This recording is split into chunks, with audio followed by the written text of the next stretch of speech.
Inside the eighth episode of Outsourcing Live, I interview a mum with two children who owns a global virtual assistant business that is outsourced, whilst traveling around Europe at the same time. Also, in the quick tip, I share with you a free application that I use to easily jot down all my ideas and access from anywhere in the world. So let's get into it.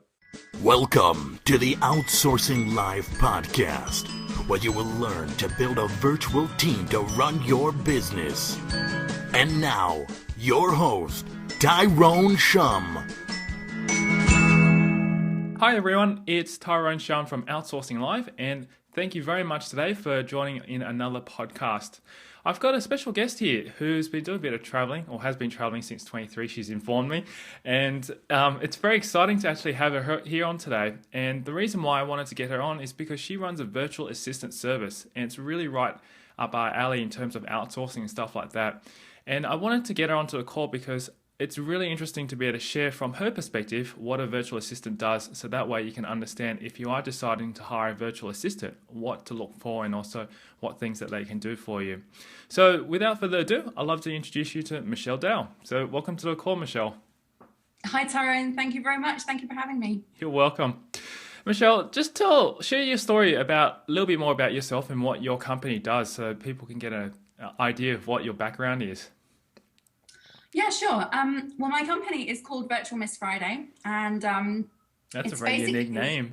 Yeah, don't ask me how I came up with that. I actually was sat by the River Nile when I came up with that name, and I don't know why. It's just sort of stuck with me.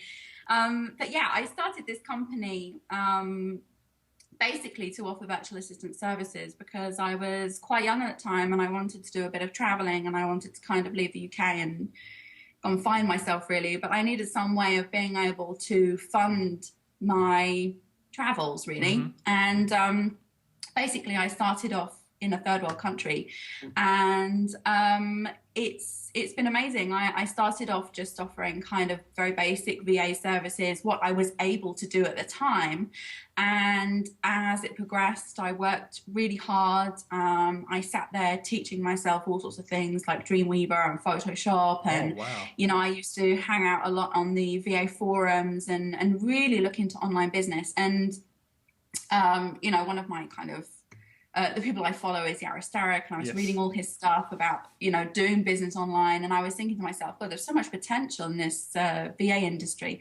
So that's really how it started. And now I offer virtual assistant services and also online business consulting. So that came a little bit later, but it literally just started off as virtual assistant services and, you know, covering the whole spectrum of helping entrepreneurs with their online businesses in terms of not just the administrative support, but also being able to support them with a kind of technical and creative aspect as well. So it's kind of like an all-in-one solution for entrepreneurs who work online and offline too. Yeah, that's really, really amazing because obviously a lot of entrepreneurs out there can't do everything themselves, and that's why the reason why we turn to virtual assistants to assist us is to help out with all the administrative things, all the things in the back end. I mean, from my experience, I've been doing that as well and turning over to virtual assistants to get help with them.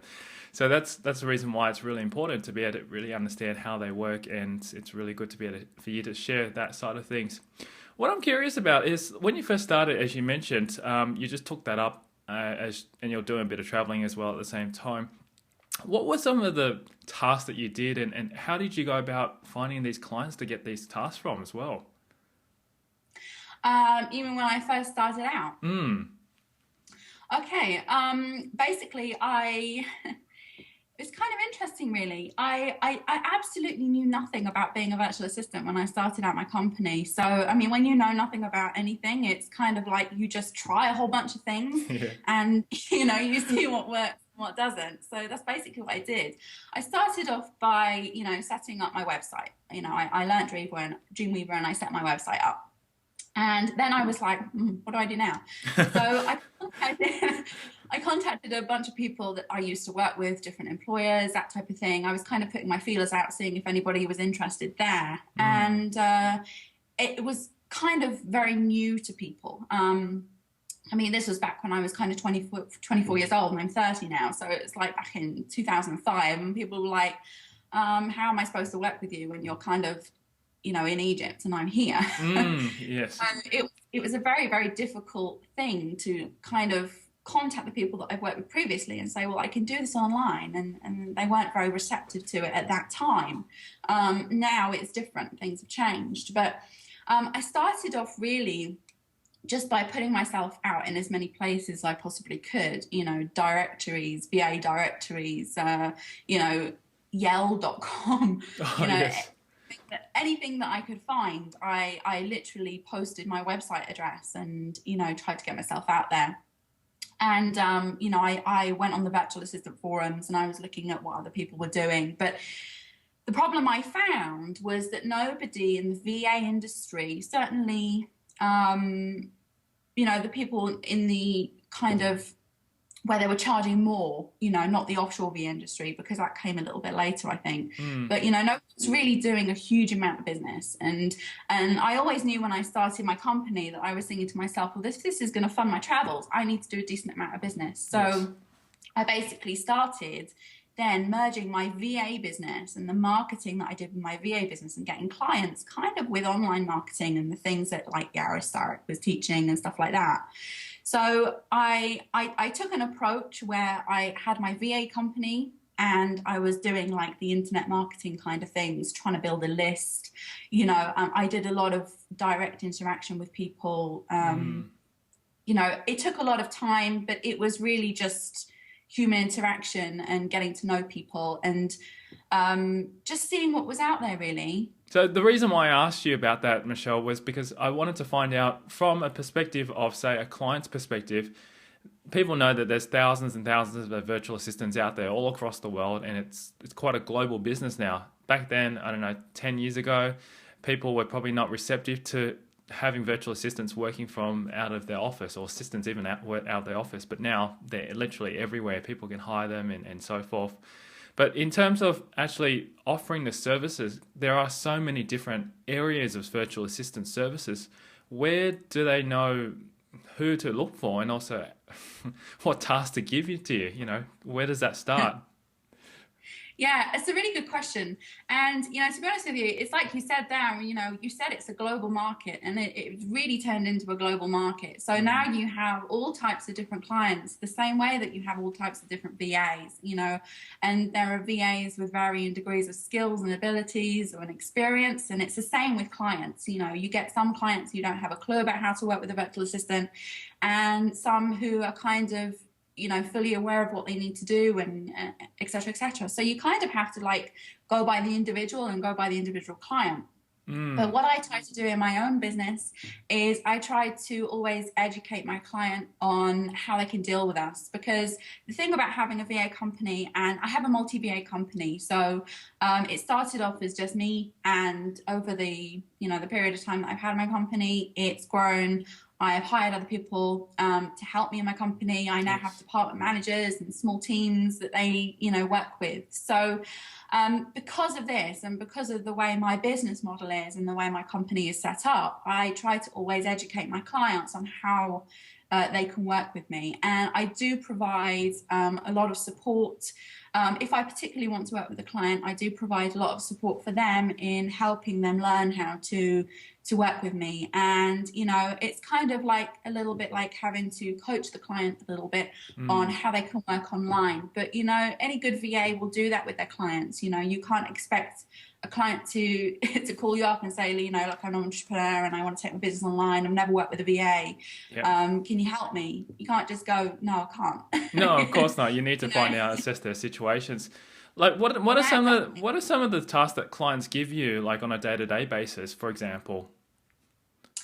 All sorts of things. It really depends on the client. I do consulting work now. So I work with some select clients with regards to their branding, things like online business development, setting up systems and processes to help their business run more smoother, to help save them money, that type of thing. So that's the consulting side of my business. But on the VA side of my business, for the tasks, it can be anything from managing someone's customer support on a daily basis to doing SEO, SEO, article marketing, all that kind of thing.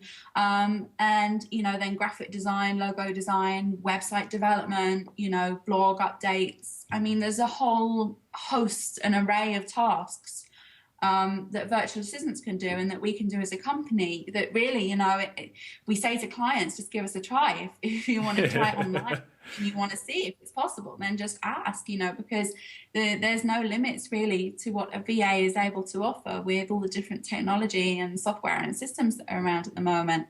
But, you know, you kind of have to segment your administrative work with your creative work and your technical work. And I know that there's a lot of solo VAs and independent VAs trying to kind of juggle all three, which was what I was doing when I was starting out. You know, I was like, oh, I can do websites now, so I'll offer those services and that type of thing. But as my business got bigger, I started to segment it more, and I started to get individuals who kind of specialize in these areas to kind of come on board and help me, because the quality of my service that I offer in my company is the absolute paramount importance. Yes, definitely. So all the individual tasks, like I say, you know, it could be anything from article marketing to blog writing to posting to design.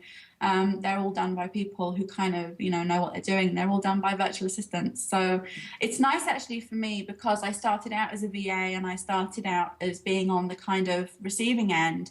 And now I can see things from both angles and both perspectives, as a client and as a virtual assistant as well. So that's really, really interesting, because from what I gathered just then, what you raised up was that virtual assistant could literally do anything. I mean, you, as you mentioned, you do graphic design, you could also do search engine optimization, you could pretty much take on transcriptions as well, you know, all those other things that most people didn't realize a virtual assistant can really do, because most of the technical type of tasks, we usually think, oh, we've got to go and find a web developer, or we've got to find an SEO specialist, or an article marketer, someone who writes articles.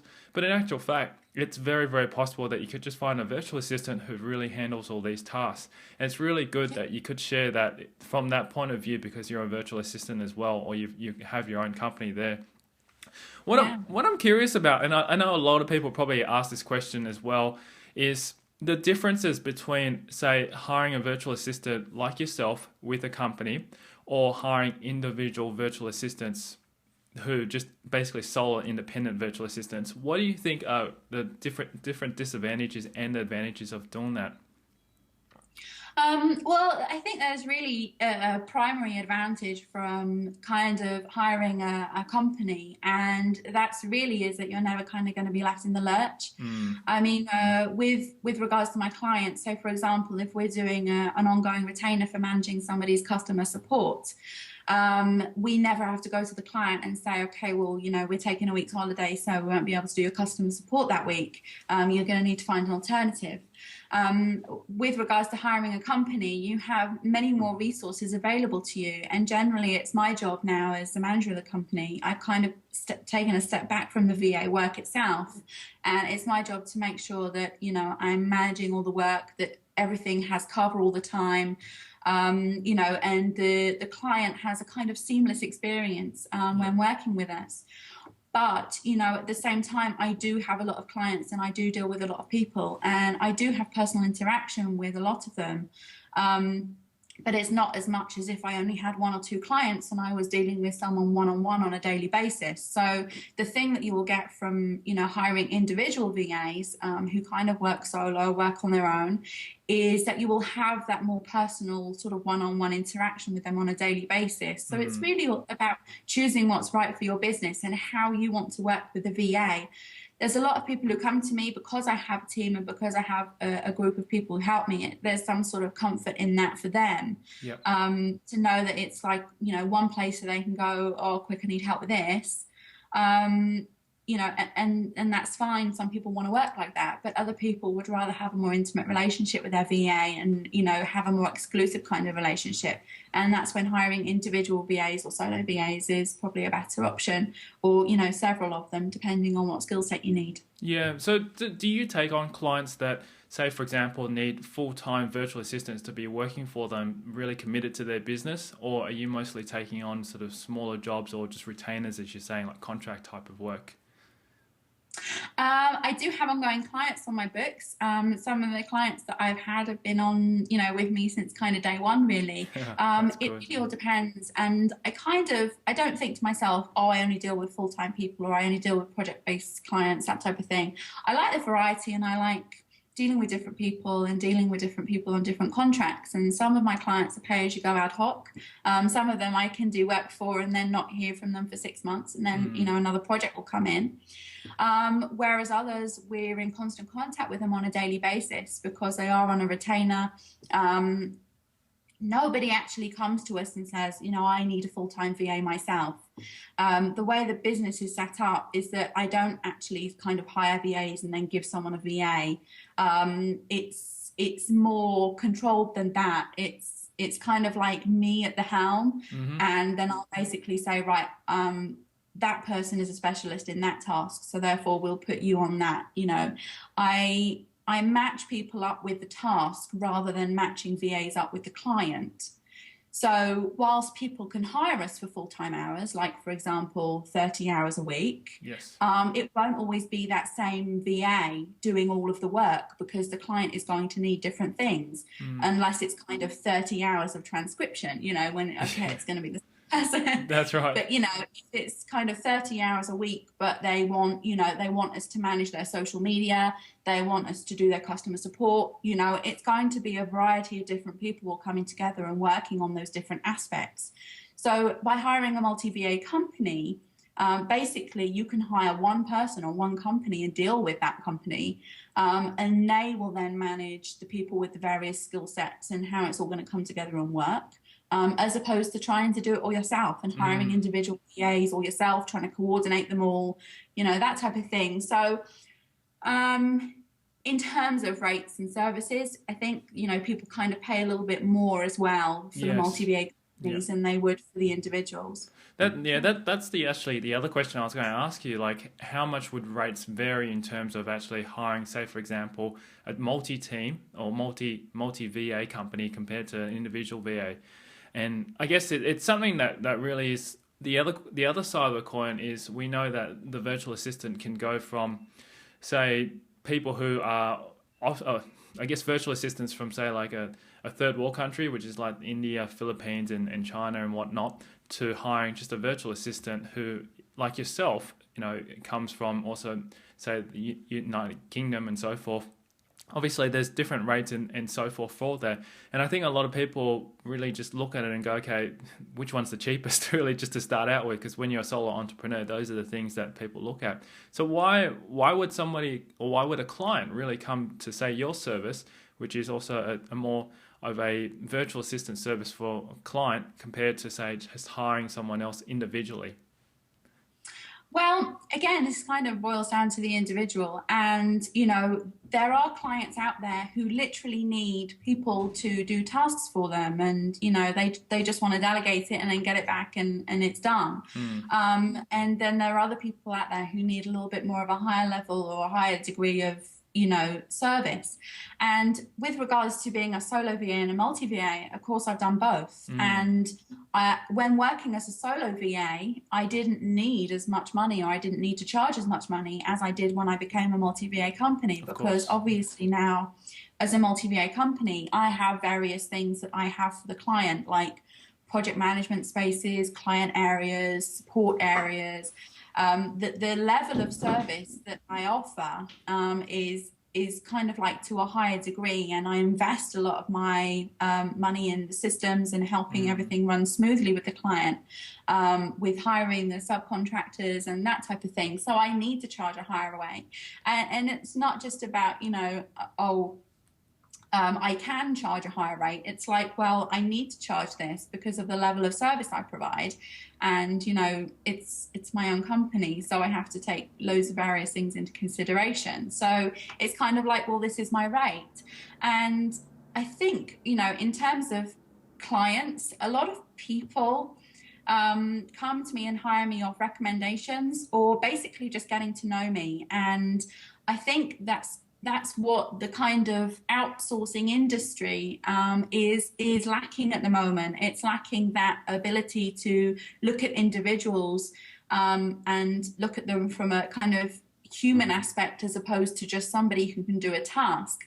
And with the sort of larger outsourcing companies, you have, there's kind of like a stigma attached to them where it's all, like little VAs lined up in a row and they're all doing their little tasks and things.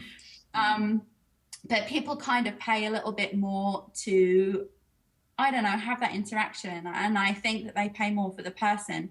It's like the difference, in rates when you're, consulting and things like that. If you're a good consultant and, you can win the crowd over and, people will pay more for your consulting. And it's the same with VA business. If you really put the effort in, if you put yourself out there, if you are able to come across as, human and you're very professional, and it's just one of those things. People buy people. And if they want to buy tasks, they can pay $5 an hour. Or if they want to buy people, they can pay a little bit more.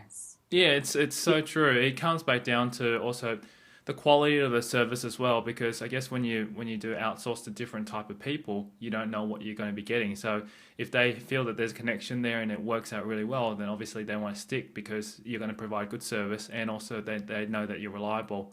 Because I know there's little stigmatism sometimes if you're outsourcing over, say, to the smaller countries, like third world countries like India and Philippines and China, that even though you're paying a little bit cheaper, which is great for a lot of solo entrepreneurs, you might not even get the kind of work that you're expecting. And a lot of people are trying to basically pay the minimal as possible to get the best done as possible.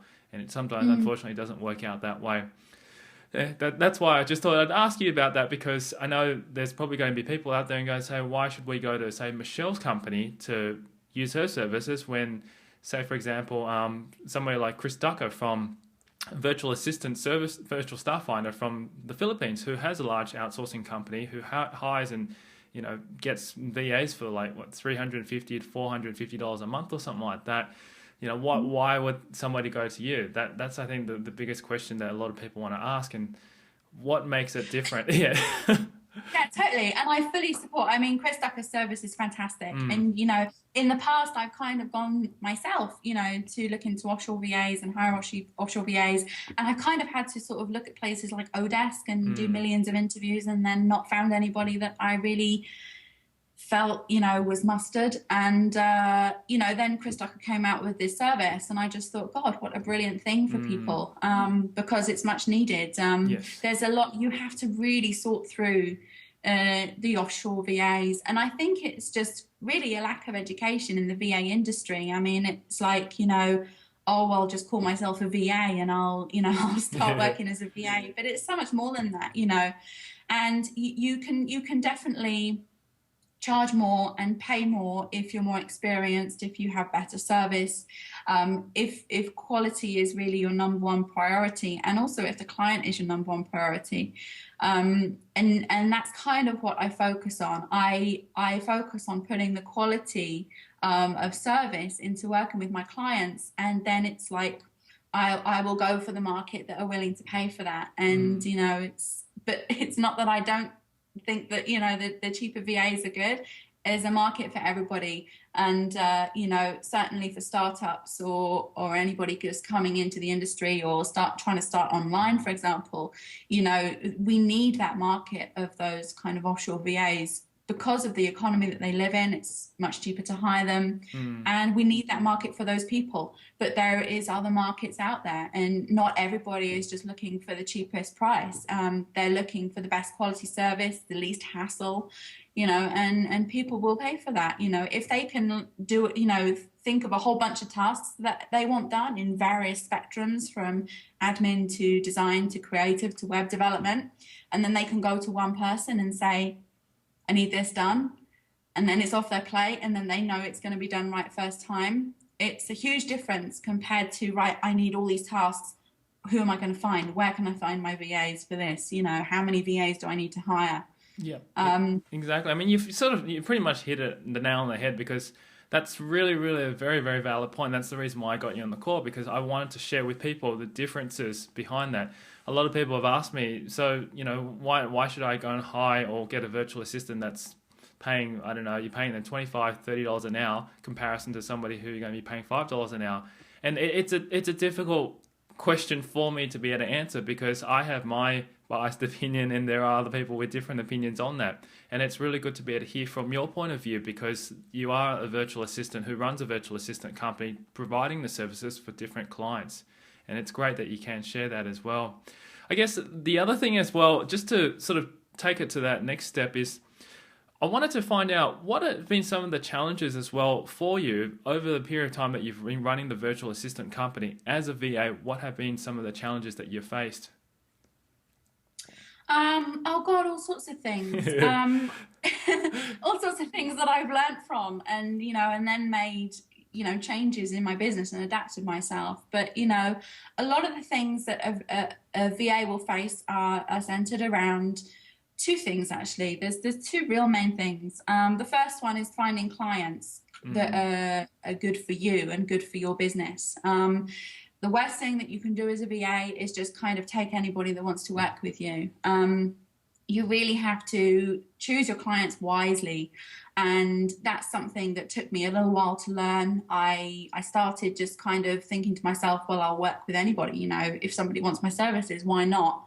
But a VA, a relationship with a client is kind of a lot more intimate. It's not like walking into a bank and, talking to a cashier. It's more of a partnership. So you have to be really picky with your clients. And I faced a lot of challenges with working with the wrong clients. And, I've had to kind of fire some clients. No, that's a very, very valid point. I mean, if it doesn't work out, you've got to either let it go or you continue to face those bigger challenges. And your time is very, very valuable, as you conveyed pretty much, because obviously you're living in different parts of the country as well, or different parts of the world. And to be able to manage those clients from those different parts, you've obviously got to be able to work with them well. If you can't, then you may as well not have that lifestyle that you currently have. Yeah, definitely. And the 80-20 rule is just amazing. I mean, I first discovered that in Tim Ferriss's 4-Hour Work Week, and I was like, oh, God, this is so true. And I stuck on my clients. Focusing on the quality and that 20% of the people that you really do want to work with. And, I've learned, and you learn it with time, to read the signals in people, certainly on consultations, and you start to think to yourself, well, I don't think this person is right for me. But the first challenge is clients and trying to read the client, trying to make sure you pick the right clients for your company. And certainly from a client's point of view, if you contact a VA, you shouldn't ever think it's a given that you'll be able to work with them. It's got to be a mutual, agreement, mutual basis. And second one is payments. And for a long time I was thinking about rates, payments, costing, pricing, how I was going to charge my clients. And there are some clients who are not trustworthy, just like there are VAs who are not trustworthy. And from the payment aspect, it took me a long time to refine my procedures and processes to actually take payments in my business and make sure that I get paid for the work. There's been a couple of clients who sort of have worked with me for a while, and you build up a trust, and then you kind of do work on the tick, and then they don't pay you. So this is all lessons I've learned a long time ago. And but certainly if you're starting out as a VA or you're trying to get into the VA industry, those are two major things that you have to be careful of. Definitely. Yeah, it sounds like those are really, really pretty much the core things that even any business needs to know, because they are challenges that any business face. So really from that point of view, it's very, very important to understand that as well. Actually, talking about challenges, I actually wanted to ask you more about like working with clients, because from a client's point of view, they're like thinking, okay, I've hired, say, for example, yourself, Michelle, and I'm like really keen to get started working with you. Is there certain like hours that you sort of work with them, or is it just like, okay, I'll send this stuff off to you, you just handle it and then just come back to me? How does those kind of things work with clients? Well, yeah, it's a good question. Because of the way my business is set up, and because I am a virtual assistant, the reason I went into this industry, like I say, I wanted to travel, I wanted to go different places. So sitting in an office between 9 and 5 o'clock just wouldn't have suited me, waiting for phone screening for a client. So I kind of set my business up so it's more kind of purely electronic. rather than being there through certain periods of the day. We work to deadlines if a client has a deadline. Like we say that we're going to get something done within 24 hours. And that basically means for me, I don't have to be sat here between certain periods of time during the day. And also for my VAs, because obviously they're based all over the world. I can't expect somebody in the UK to be up in the middle of the night to service a client in America. It just wouldn't work, that way. So basically it works on a basis that, we'll interact with the client via a project management space or their client area. We'll mainly deal with people through electronic. If people want to speak to me, they have the opportunity to speak to me, but it kind of has to be scheduled in as an appointment. And that's another thing about, being a VA and being having your own business, is that you're kind of an entrepreneur yourself. So, it's kind of a mutual respect for people's time and balancing it out. Yeah, definitely. And, like I say, we respond to people during certain time periods. We'll hit deadlines, that type of thing, but it's mainly all electronic, and we mainly basically do things as and when they come in, when we get around to it. And we have schedules.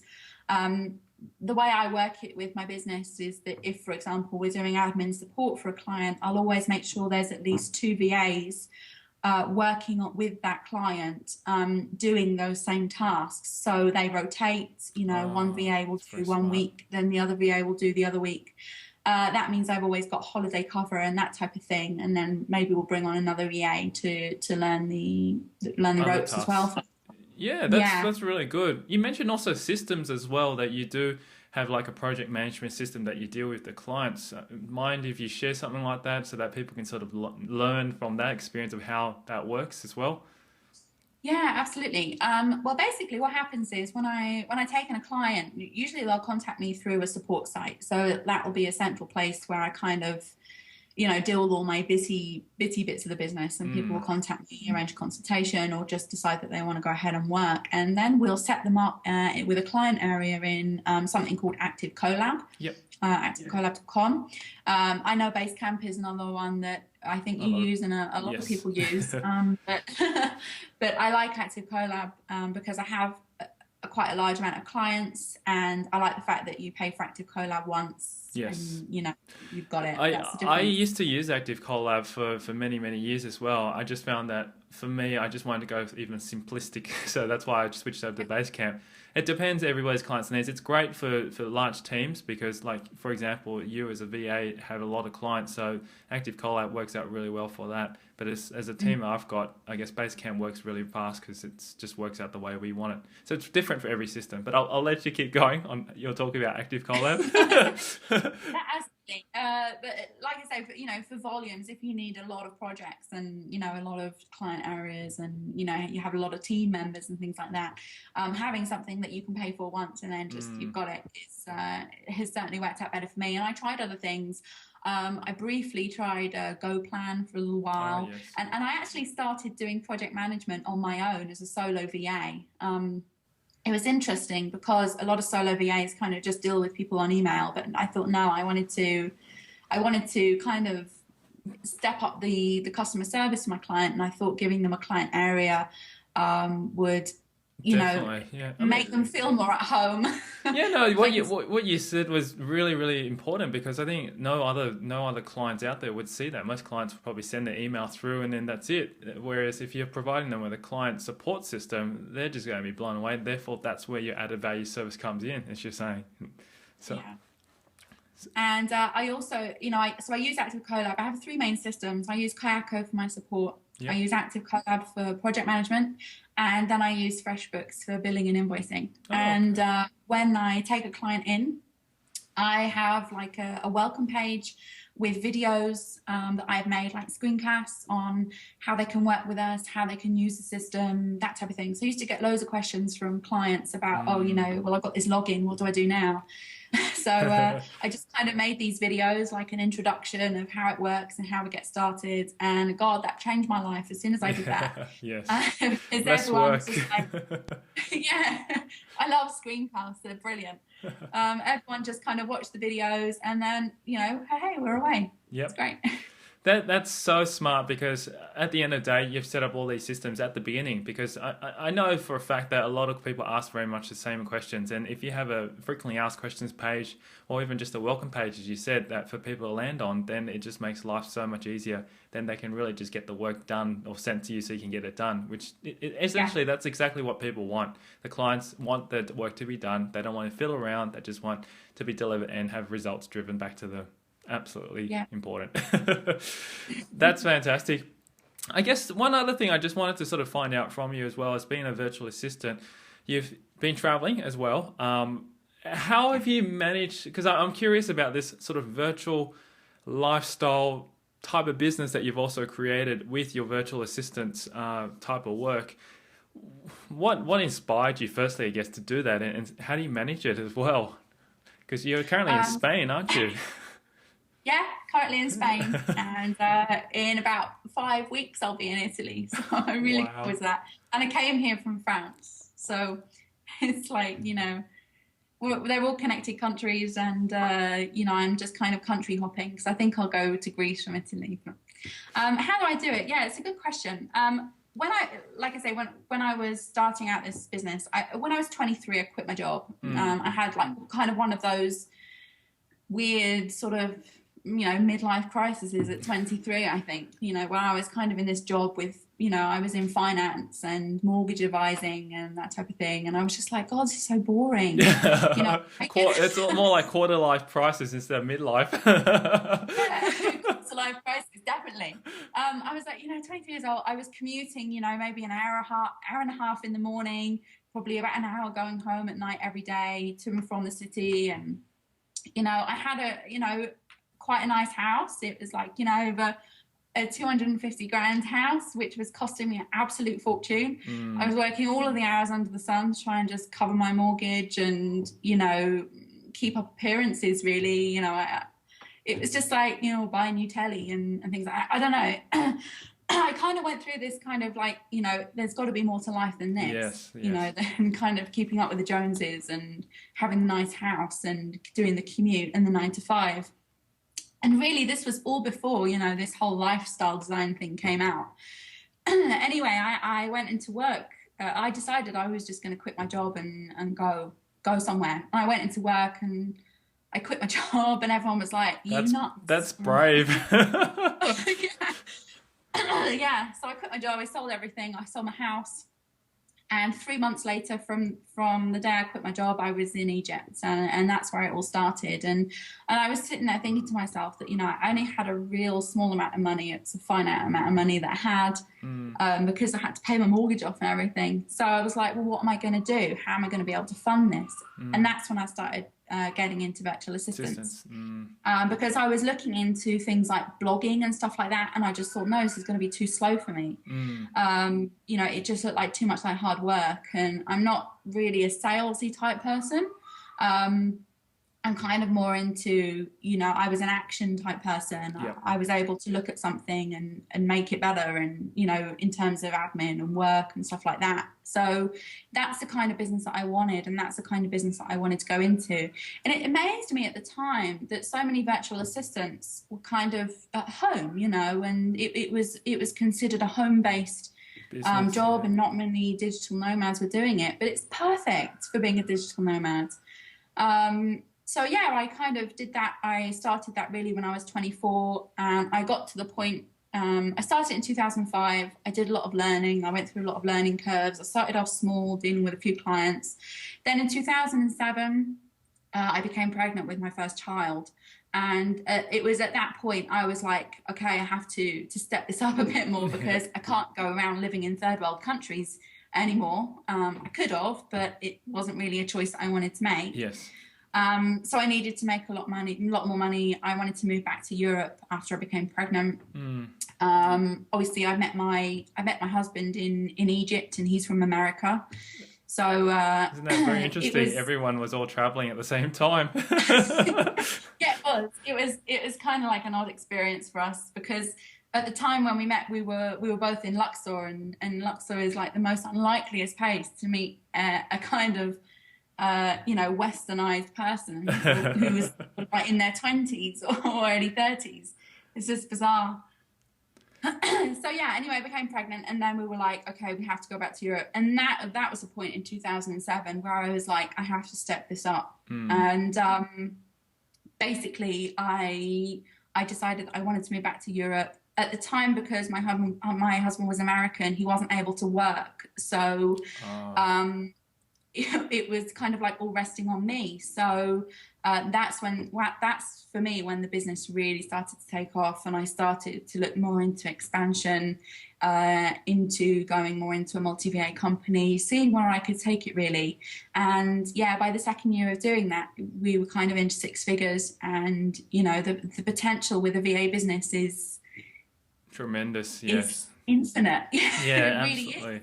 It's really interesting because when I guess we're put into any situation where there needs to do something quickly, we really do take that action. And I love it how these kind of stories where we come across issues or problems that we face and we have to make changes quickly, we really do make changes in our lives. And it's just taking that step or leap of faith. You don't know where it's going to go, but you know you've got to do it. And I love those kind of stories. It's really, I mean, you need a motivation. And once you have motivation, it can't really be money. It can't really be like, oh, I want to sit here and make £1 million, you know. It's like, it's life. Life is your motivation. And, you know, and yes, being pregnant was a motivation for me to earn more money. And, you know, we couldn't live in third world countries anymore. We had to move back to Europe. But, you know, it wasn't just that. It was the fear of having to go back to my old life. Oh, yes. That drove me. I totally understand. Yeah, it was thinking, I don't want to go back to the UK, and I don't want to go back to that whole, you know, 9 to 5 commuting, you know, buy a house and settle down type thing. And, you know, and because obviously I met my husband while I was traveling as well, and he was traveling, we're both made of the same cloth, really. Yeah. And, you know, we both decided, no, we're not going to do this. So, yeah, we've had 2 children in 2 different countries. It's been an experience, and it's been great. And I'd highly recommend to anybody, you know, in terms of lifestyle design or anything like that, you know, to consider having a VA company, because it's definitely what's worked out for me, and you know, allowed me to have the kind of lifestyle that I've got now. It's really amazing. I mean, you're living proof of it, and it's really great that you can share that as well, because for anyone out there, it really makes absolute sense to be able to do something like that. It gives you that flexibility, and that's the reason why you're called virtual assistants, because you can be virtually anywhere in the world.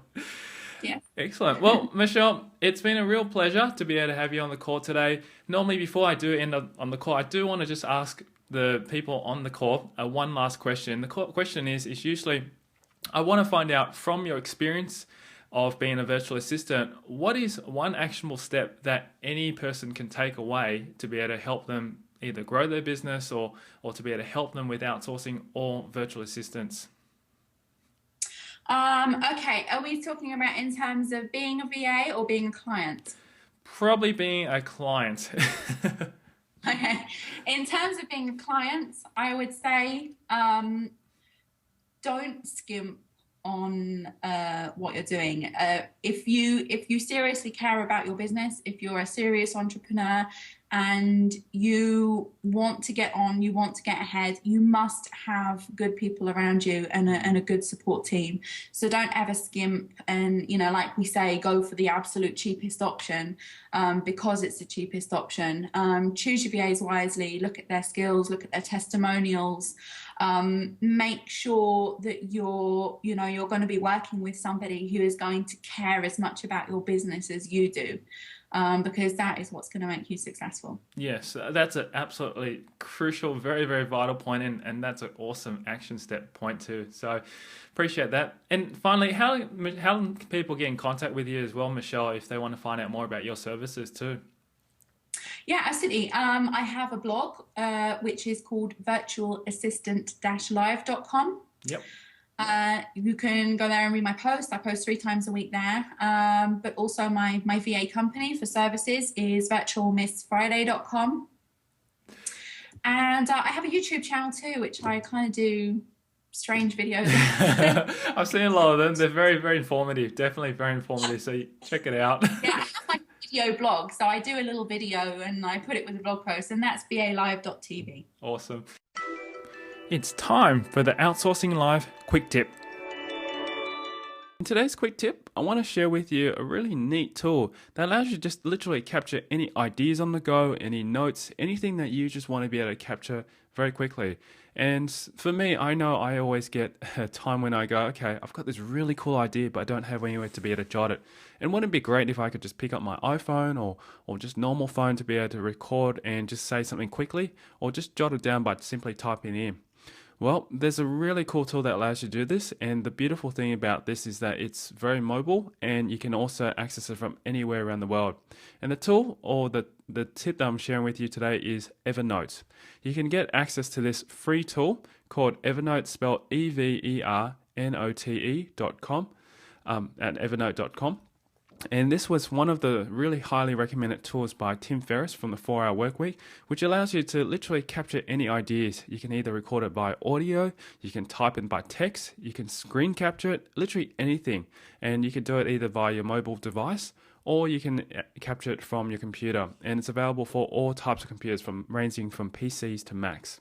Now, I can show you exactly also too, if you go to my website at outsourcinglive.com/Evernote-tutorial, I'll show you step by step on how I use it, and also share these kind of notes and tools and stuff with all my team. And sometimes you might just have a quick idea that you want to be completed by your virtual assistant, and you can easily just capture it like that, or send via an audio clip that you save there and send it to them via Evernote. So it's a really powerful tool and can be used by anyone, and it's also free as well too. So definitely check out Evernote today and put it in action to use for yourself as well. Now, if you like more resources like this one, you can find them inside Mass Outsourced Mastermind, along with video tutorials and step-by-step instructions showing exactly how I use them. To get a 30-day, no-risk trial membership to Mass Outsourced Mastermind, simply visit freevideoset.com. Until next time, I wish you success in your quest for outsourcing.